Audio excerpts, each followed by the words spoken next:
Welcome everyone to our latest presentation on eye protection for patients with COVID-19 undergoing prolonged proning. As we all know, many patients of COVID-19 go on to develop severe ARDS.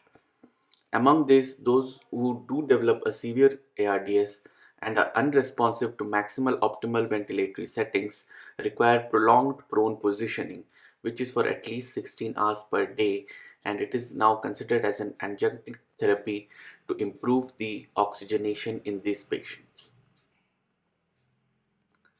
Now, this is basically a case series presentation among 4 patients of the 16 patients who were admitted with ARDS required prone positioning. They were given a prone positioning for 18 hours in prone position followed by 6 hours in supine, and it was cycled every 24 hourly. During the prone positioning, the patient's head was rotated 45 degrees laterally to accommodate the endotracheal tube. Thus, one eye was always more dependent position than the other eye.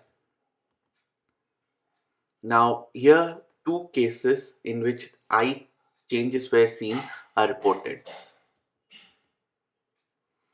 The first patient was a man in the early 50s with no significant medical history.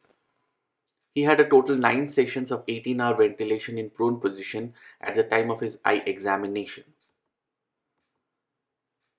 His intraocular pressure was 10 in the right eye and 11 on the left eye in the supine position, and in the prone position it was 30 in the left eye. The right eye, which was dependent, was in complete contact with the pillow, so the intraocular pressure could not be measured safely, so it was not done. Here we can see that this is the optical disc which appears slightly elevated. Apart from that, the black arrows here point towards hemorrhages.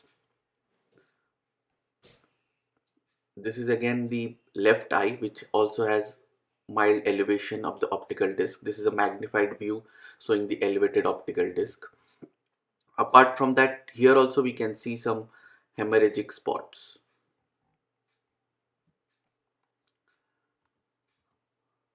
The second case is a man in his mid 40s with a history of non-insulin dependent type 2 diabetes. He had a total 4 sessions of 18 hours ventilation in prone positioning. His intraocular pressure was similar, 10 in each eye on the supine position and 26 in the right eye and 20 in the left eye in the prone position. Here also we can see a mildly elevated optical disc. Apart from that, as the black arrows here show, there are hemorrhagic spots. This is in the right eye and these are in the left eye. The other 2 patients had normal ophthalmoscopic examination. Because all the 4 of these patients are deeply sedated, visual acuity could not be done as a follow-up of what was outcome of this prone ventilation. The ophthalmic findings of the 2 patients described here are most consistent with papillophlebitis, possibly related to the combined effect of increased orbital venous pressure during prolonged prone positioning and the COVID-19 associated coagulopathy. Now, a paper by Dr. Saisaran, which looked at prone positioning on intraocular pressure in ARDS, showed that there was significant increase in the intraocular pressure once the patient was proned. Here we can see the intraocular pressure, which was around 10 to 20 in the supine position, that is a pre-prone, increases above 30 during the prone.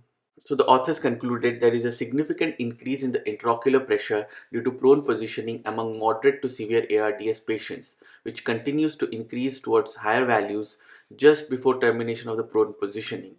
And after the end of the prone session, the increased intraocular values reduce rapidly but remain significantly higher than baseline until 30 minutes.